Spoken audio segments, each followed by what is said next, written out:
Good afternoon. I am Greg Crawford, president of Miami University. We are here today to update everyone on the situation at Miami University regarding 2 off-campus Miami students being tested for the coronavirus. Miami officials have been working tirelessly with experts and officials from the Ohio Department of Health, ODH, and the Butler County Health District on this matter. We are grateful for their expertise, their advice, their guidance, and their support. And we also are grateful to Governor Mike DeWine and his leadership team for their incredible support and their compassion for our students and campus. I'd like to invite to the podium Dr. Amy Acton, Director of Health of the Ohio Department of Health. Thank you. Hi, good afternoon, everyone. I am Dr. Amy Acton. I have the honor of serving as the Director of Health for our state over our public health system in partnership with our amazing local health departments and statewide hospitals, really being the oversight and the preparedness for our state when it comes to situations like this. We're sort of the mini CDC. I also happen to be a parent of past alum, twins from Miami, so I understand what people are feeling today, a lot of the anxiety that might be going around. So first of all, I want to say to you, Ohio, we are on it. We stand prepared. We've been working closely with the CDC for a couple weeks now since the first case. It's really important to know that the CDC is saying at this point that this infection is low risk. So is the World Health Organization. It is a very detailed process we go through. This family of viruses, as you may have followed in the news, is coronavirus. Corona actually means sun, because when you look under the microscope, the virus is shaped as a circle with little spikes.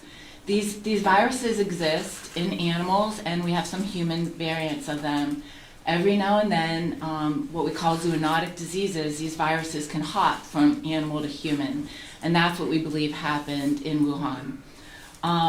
Past examples of these viruses have been SARS in 2003, MERS in 2015. But at this point, the CDC is still learning. So it is an evolving disease. We don't have all the answers yet. So day by day, we'll be updating everyone as we learn more. But I do want to share what we do know. Again, low risk, respiratory symptoms that look a lot like everything else we're catching right now post-holidays, right? We are looking at difficulty breathing, maybe shortness of breath, a fever. And so what is most important for us to remember is the travel history. That is the key to our investigation. It's a little different than me as a doctor asking the usual symptoms versus our local health department epidemiologists who will be asking exactly where you traveled, what seat did you sit on that train, everything of that detail. So an important thing is early on, this partnership between the university and the local health department is key. We know that it's likely a respiratory illness, and that normal precautions are really all we need to be taking right now. The similar things we do, washing our hands, if you're not feeling good, not going to work, not going to school, coughing into your sleeve, the things we teach. Only with that travel history or with a direct contact with someone who's under investigation are you truly at risk. If someone believes they are at risk for that, travel history, they should call their doctor and they should let them know in advance before going to visit the doctor, because that way the doctor can take the necessary precautions in the waiting room. We think the incubation period can be up to 14 days. And so when we were looking at our state, as sort of the Surgeon General looking at where we would be at risk, we knew that we had 2 areas of risk in our state. One was we actually have a sister city relationship with Wuhan. So we do have some business travelers, some cargo flights, and that sort of relationship. We also, of course, have our students, our wonderful students that come here to go to school and who may have been at risk. But it could be others. It could be others who traveled. It could be professors. So it really is this travel history that is important. Now, let's talk about the cases here. We do know that we have 2 students who did travel during that time and had returned home. The university has done an amazing job in student health, working with, again, our local health department to do a good history. And those students are being isolated, meaning it's not a quarantine, but they happen to live independently in a situation where they can stay at home. They're not sick, they don't need hospitalized. What we do is when we do suspect a case, we take respiratory samples as well as blood samples, and those go to the Ohio Department of Health, which then sends them, as we did this morning, to the CDC. Currently, the only place to do the testing is the CDC. The CDC is anticipating it's taking at least 48 hours. It may be longer with the kind of volume they're getting, but that's the turnaround.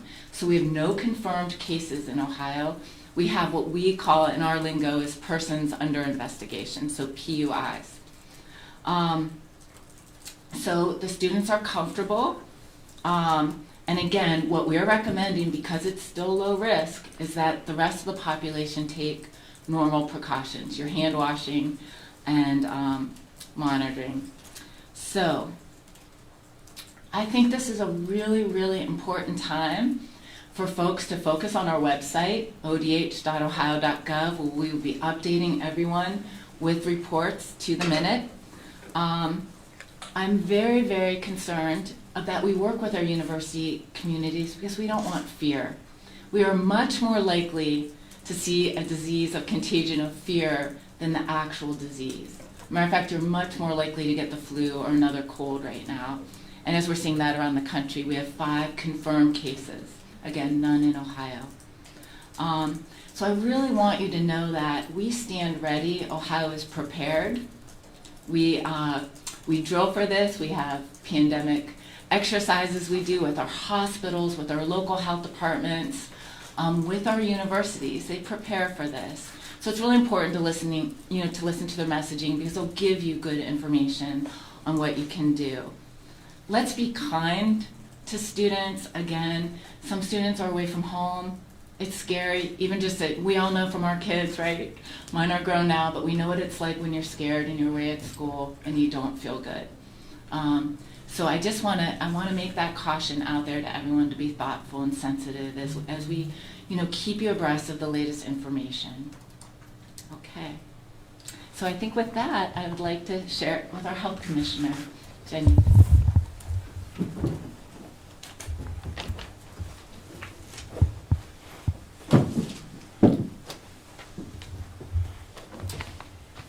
Thank you for coming this afternoon to listen to this overview of the situation here at Miami University in Butler County. I'm Jenny Baylor. I'm the Health Commissioner for the Butler County General Health District. Butler County Public Health and the entire public health system train and prepare for events such as a possible coronavirus situation every day.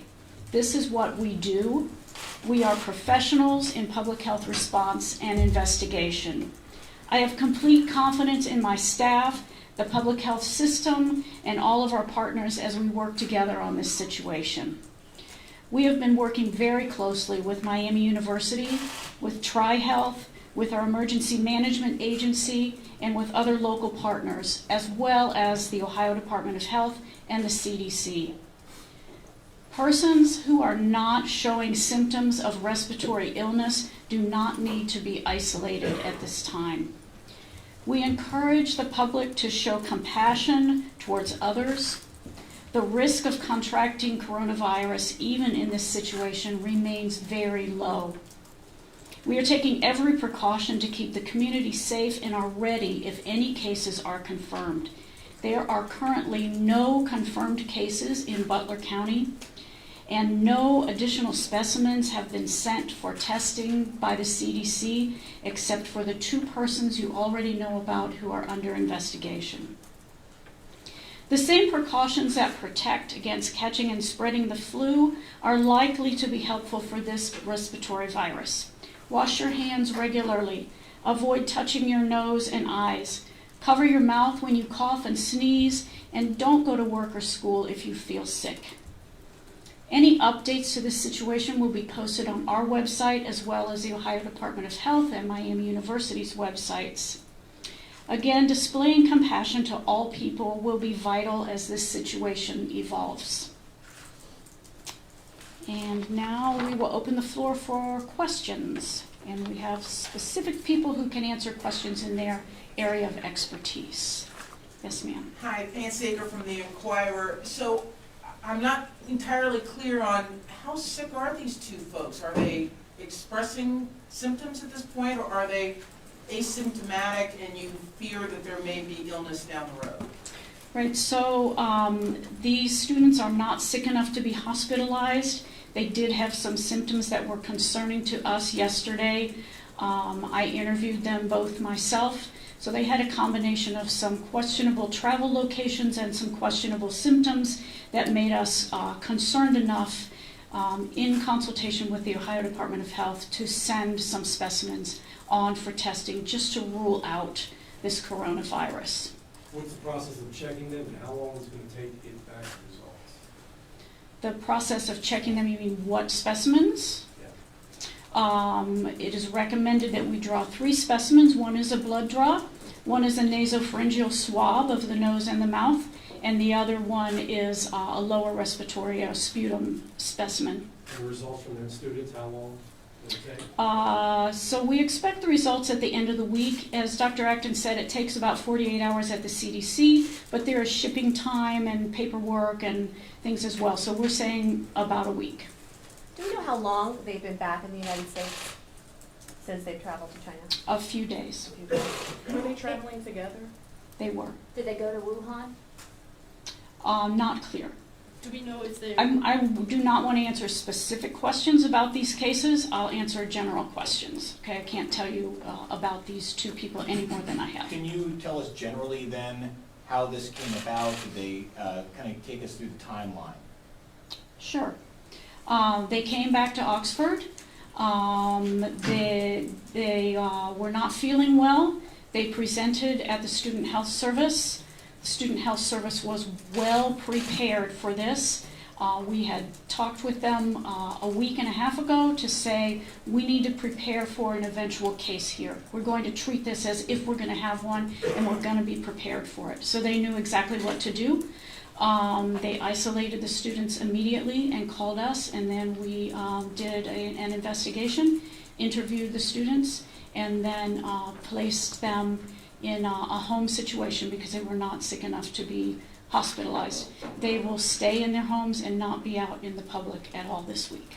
I'm not asking for you to say specifically where they're located, but I have heard from concerns from folks in like the Hamilton area. I know there are apartment buildings who house a lot of these international students, and they commute to Oxford. Can you say like what general area in Butler County they're located?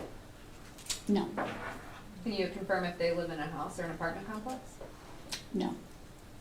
Would you be willing to go as far as to say if there's anybody, excuse me, on campus that's not feeling well to seek medical attention? I'm sorry, can you repeat Would that? you be willing to stress to individuals who don't feel well, who may have come from different parts of the country who don't feel well, stress them to seek medical attention? Sure, it's always a good idea if you don't feel well to call your provider. I would stress that people should not just appear at an urgent care or student health or a doctor's office. If they have had a travel history to China, they need to call ahead and say that that is the situation and ask for the procedure. And the provider will help them enter the building through a back entrance or go immediately to an isolation room. And remember, you can ask questions of the Ohio Department of Health or Miami University, or we have Dr. Stephen Blatt is an infectious disease expert with TriHealth, and he can answer questions as well. Yes. Have you guys confirmed which airports they travel through? Are these airports taking any extra precautions? We have confirmed their complete travel itinerary, yes. Can you share that? No. Do you believe it's time, or would there be a time where you would consider testing all international students just for safety's sake, theirs and the rest of the community? At this time, that is not at all recommended. Persons without symptoms are not being recommended for treatment or pre-screening or anything like that. But this is a great question for Dr. Acton or Dr. Blatt. We will definitely continue to monitor this with the CDC, but definitely not at this time. And back to your airport question, we do have 5 ports of entry. The CDC is on a level 3 travel alert, and so they're routing through those airports. Have you been in touch with anybody who these students have been in touch with since they've gotten back to the United States? So fortunately, they didn't do much in the way of being in contact with other people. So we do know exactly who they've been in contact with, but it's a very, very small number. If you had known about this, actually, this question is for you, so you can step back up if you'd like. Yes, sir. So apparently they called from China and said that I'm showing these symptoms and I'm coming to the US, or no? No. So No. the first that you heard about this was yesterday when they Correct. showed up? Correct. Correct. Do you recommend students wearing masks? Generally, no. No. Absolutely not. Do we know if these students were international students who are from China, or are they domestic students who were traveling in China during our J-term winter break? They are people who travel to China. Anything more specific? No. Okay. So Jenny, are they Oxford, Ohio students, or do they go to the branch campus? No, they're Oxford, Oxford. Miami Oxford Okay. students, yes. Rob, can you talk about the basketball games and being canceled? Yeah, the men's and women's basketball game, there's a men's basketball game tonight and the women's basketball game tomorrow night, and the games have been canceled and have been rescheduled. Is that by Miami University? Or No, not by Miami University. So wait, have they been, I'm sorry, can you go back into that? Yep. So have they been canceled because of this? I believe so, yes. So who made that decision? We let the schools do it, and they were in contact with the Met Commissioner and the ADs. Do you agree with that decision? It's up to that school in particular, yes. What percentage of international students are there at Miami? Do you know? Let me ask Jane to give that number. Percentage of international students? But I think I have it actually. I know what it was last year. Yeah. I don't know if I know off the top of my head what it is. Wait, give me 1 second. Sure. So were these international students, or were these Americans from other states, or can you give us a description to that degree? We've identified one of the students as an international student One, at and least not one. identified the friend. We got their ages? No, I don't have that. I'm Jane Brownell, I'm Vice President for Student Life, and one of our students is going online for our Fast Facts about international students. I know what it was last year in terms of general percentage, but I don't know what our shift was this year. Wait, And how about just round numbers of Miami undergrad student population and undergrad international student population? So our overall undergraduate population is about 17,000 in Oxford. We have about another 2,500 graduate students.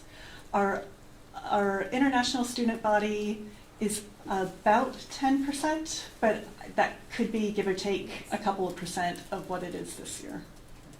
Now, I know that obviously there are a lot of students from China who attend Miami University. Was there any plan in place, knowing that this virus was out there, that a lot of them would be traveling over the break and returning possibly this past weekend or this past week?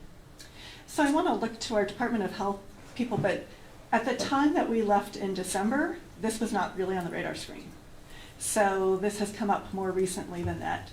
We certainly have been in touch with all of our international students while they were away to get a sense of where they were, make sure that they could come back for class, get a sense of just what their travel history was. So we were reaching out because we were hearing from a few students who couldn't make it back for class, and so trying to assist them as well. Dr. Acton, are there any other cases in the state of Ohio that you guys are looking at as There are no cases and no persons under investigation, so neither, that I'm knowledgeable of at this point. And I just want to say, all universities have plans. We have a whole emergency preparedness system. So, I sit on a group of incredible scientists who are infectious disease specialists and epidemiologists. We also have emergency preparedness. And so your hospitals, we all work as a network. It was one of the benefits post, 9/11 is that we have built up quite a system. So all universities, I was on the phone with all the presidents today talking about that. And so we do have these plans in place when there is an infectious disease. And you Dr. mentioned that the Acton, or- CDC is the only place where this right now can be tested. Are there any plans being made to have state testing centers around the country? Yes, yes, and they're in that work. They think it's about 2 to 3 weeks out at this point. So, the type of test was basically invented a polymerase reaction that it can test based on the strain of the virus as it was detected.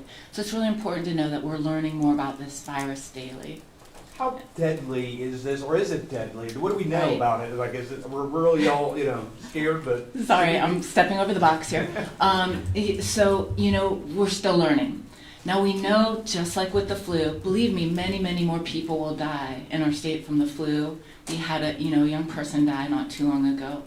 If you are immunocompromised, if you're elderly, and that seems to be at least some of the initial trends we're seeing in China, you're more likely to succumb from any virus. There's good indication that healthy young people will be healthy, but we're still learning, and that's what's interesting about these novel viruses. Are there different strains, and is this, what's the novel? Yeah, it's novel, meaning new, Okay. right? And so these things, viruses are smart, they morph, and and again, the issue of zoonotic diseases, that's why we have a surveillance system. That's why investing in public health and keeping that top notch is really important, because that is our barrier. It's there 24/7, protecting you. You just don't know about it. It's constantly on the alert. So what's going to be the course of action if you get the test back and they do test positive for coronavirus? then we are already working with contacts, but we will do supportive measures. The treatment is supportive at this point. There are antivirals, and certainly I'll allow our infectious disease specialist to speak to that a little bit more, but we would treat. Right now we're already, in our epidemiology, we look for all possible contacts and we work out in rings from there. So that's the disease detective work. Are they getting any type of treatment at the moment, or are they just by themselves? Supportive. What does that mean? Meaning, medicine for a fever, eating, sleeping, the usual things you would do for a virus. I was gonna ask, how ill are they today? Has anyone checked on them? Do they have a fever? Are they feeling like that they're sick? They are feeling fairly well today. And can you clarify, because it says in Miami's letter, one student presented, but we're saying like they're both having symptoms. So can you say, did they both have symptoms? Yes, so initially we thought that there were 2 students who traveled together who were both sick, and so we said we had 2 persons under investigation. Then as we delved into their travel history and their symptoms a little bit further, we found that there was one primary who is a person under investigation, and the second person, technically, if you want to get technical, is actually a contact of the first one. Okay? Did that second person travel to or from China? They traveled together. Okay. You guys were emphasizing compassion and things like that before. Are you guys worried that there's going to be like an anti-Chinese sentiment or anti-international student sentiment that might result from this?